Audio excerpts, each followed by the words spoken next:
here we are on the rib, on the shaft of the rib. Then I'll try to go medial. So medial, hanggang ma-feel ko na po yung transverse process. So yan, at this point, na-feel ko na po yung transverse process ni sir. Kasi nandito yung rib, dito may nag-stop na po sa akin. So, this is the rib that I'm trying to mobilize. If I want to increase flexion, posterior, medial, and superior. So, what I can do is, pwedeng, oops, nawala. Baka nandiyan na si Sir Marvin. So, posterior, medial, and superior, ang direction na magiging movement ko is posteriorly, medially, and superiorly. Nandito po yung rib na immobilize ko. So, posterior, medial, and superior. So, sir, pasabi na lang po kung medyo masakit po. Again, I'm using the pulp of my thumb, not the tip, kasi baka masakit din. So,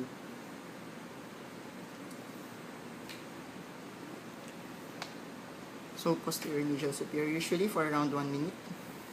So, mobilization. Next, how about to increase extension? So, to increase extension naman, mobilization is anterior, lateral, and inferior. So, here, ang magiging direction ko is towards me. Towards me. Anterior, pag ganon, lateral, and inferior. So, pag ganon po yung magiging direction ko. So, nandito na po ako sa transverse process. Then, anterior, lateral, and inferior. So, we can do that on those areas na tingin natin may mga limitations. Or let's say, this is the segment. Diba naalala po natin yung evaluation natin last time na pwede natin makita na itong segment na ito yung affected or this one is the segment that is affected. So let's say for example, this is the segment that is affected. Maybe we want to mobilize those that are on these areas. So mobilize natin to, mobilize natin to. So that we can increase flexion and extension through the costotransverse joint. So generally, it applies on the T8 to T10. However, pwede din naman siya i-apply kahit nandun tayo sa T3 hanggang T10. So pwede pa rin naman po siya dun. So, okay na po ba tayo dito? Next na po tayo. Next. Remember our cervical region. Because the cervical spine has a direct connection with our thoracic spine, meaning any deviation that we have in the thoracic spine can affect the cervical. So, it gives us an idea now that the first rib plays its role because the first rib is directly connected to our thoracic area. And it also contributes to the cervical spine. Why? Because we have the scalenes. These muscles are attached to the first rib and to the cervical spine. So, nalaman na natin sa cervical that if the scalenes are affected, they are tight, then we want to address them so that we can address the cervical region. Same thing will also happen for the first rib, which is attached to the thoracic spine.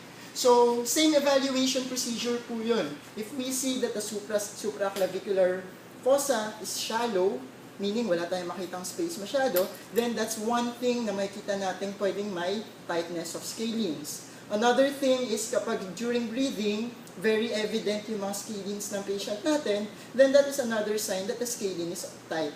So ano pa ba yung other evaluation natin for a tight scalene? Yung mga usual techniques po natin for checking the tightness.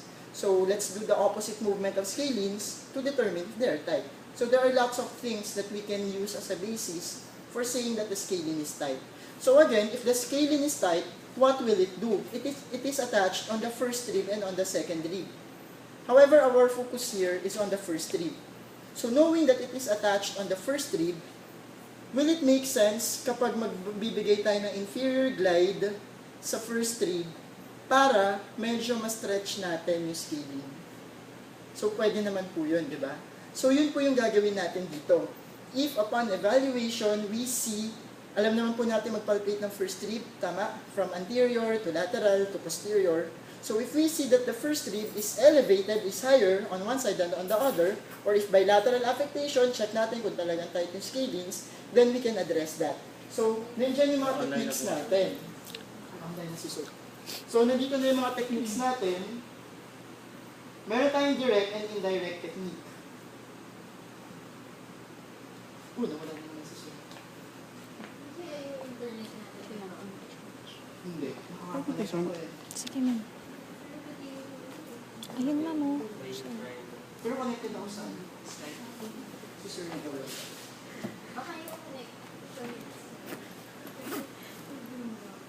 Yung Sir Alex yata yun.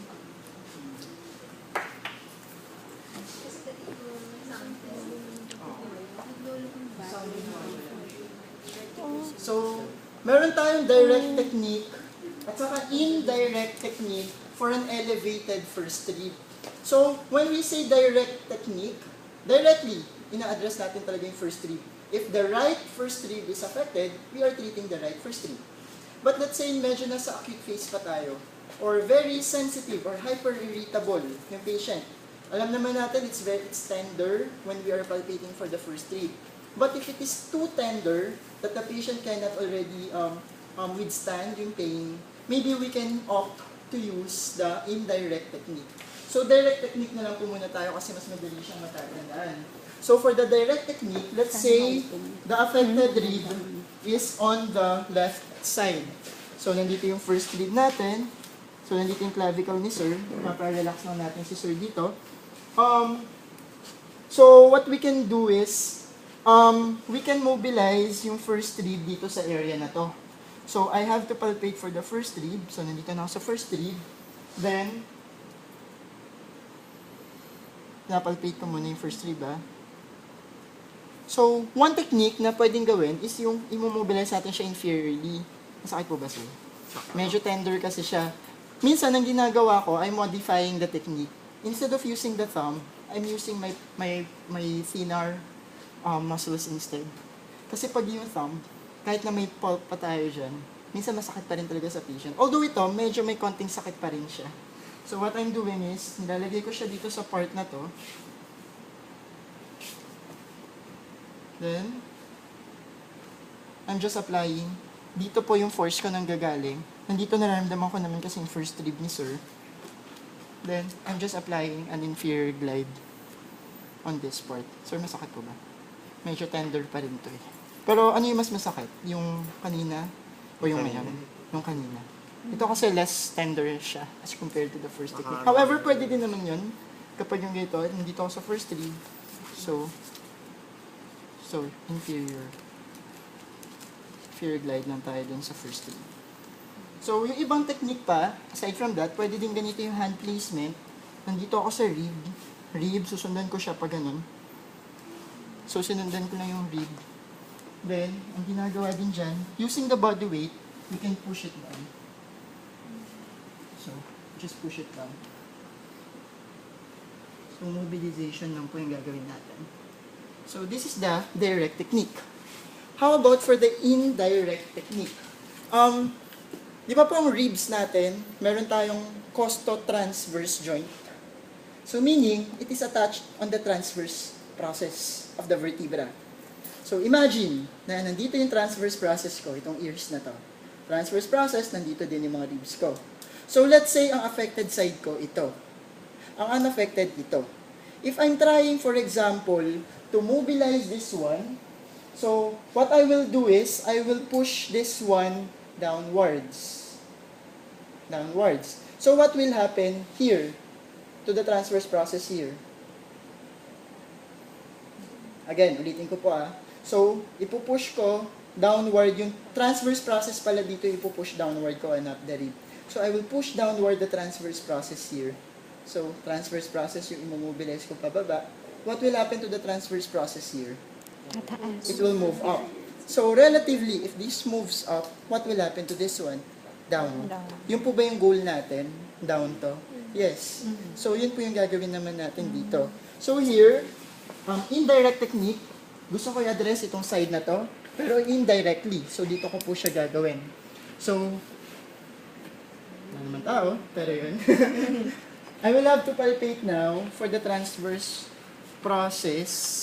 Anong transverse process po kayang kailangan ko i-palpate? Kasi costotransverse, first read po ang pinag-uusapan natin. So, I have to palpate for T1, T2, C7, T1. T1. So, T1 po yung papalpate ko. So, relax lang, sir. Hinahanap ko lang po yung T1. Okay, so nandito na ako sa T1. Paano ko pa nalaman T1? Nalala po ba natin eval dati? Ng C7T1. So, nandito na po ako sa T1. Then, I'll just go. Spinous process ng T1, almost equal po sa transverse process pa niya, di ba? So, unlike sa iba, na medyo mababa ng konti. So, nandito na po ako sa transverse process. Then, what I will do is, I will be applying an inferior glide on the transverse process. So, relax lang, sir. Sabi, sir, kung nasa. So, inferior glide on the transverse process. Siguro try po nating hawakan dito yung transverse process sa kabila. Diyan. Lightly. Ay, umula. Sige po. Hawakan po ninyo dito. Yung transverse process. Ito. Pag ganyan lang. Ayaw mo. So, yun po. Parang nagpa-pulsate siya. Sir, masakit. Kaya po. Medyo, mas tender yung kanina sa ribs.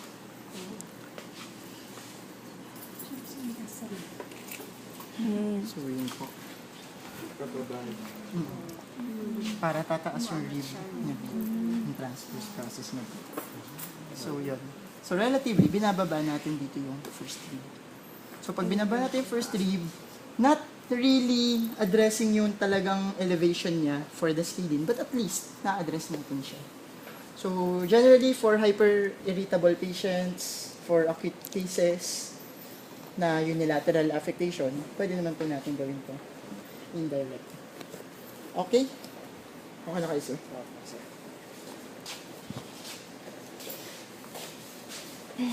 Tapusin ko lang po muna yung mga easy manual therapy techniques as practice. Tapos yung mga manipulation po yung susunod. Marami pong manip ngayon.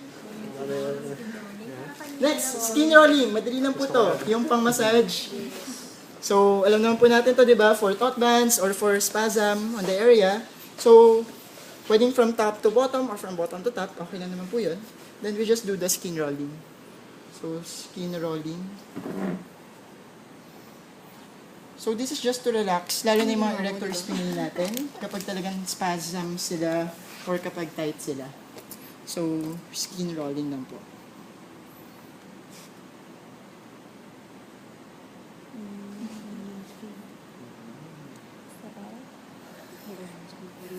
So, yun lang po. So, pwedeng from bottom to top or from top to bottom. Pwede naman po ganun.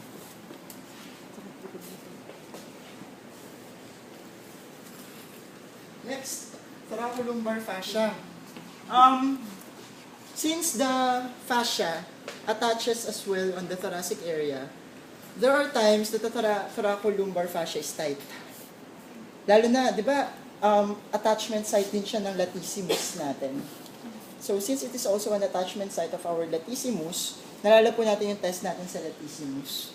So, pag tight siya, maybe we can address this. We can use this as the technique to address that. So, we have the myofascial release or the cross-arm stretch. So, either way, pwede naman po natin gamitin yan. So, paano yung myofascial release? So, parang yung taut band lang natin kanina, our thoracolumbar fascia is on this area. So, kapag tight talaga siya, what we can do is we will just release it. Yung kay sir actually medyo tight ng konti.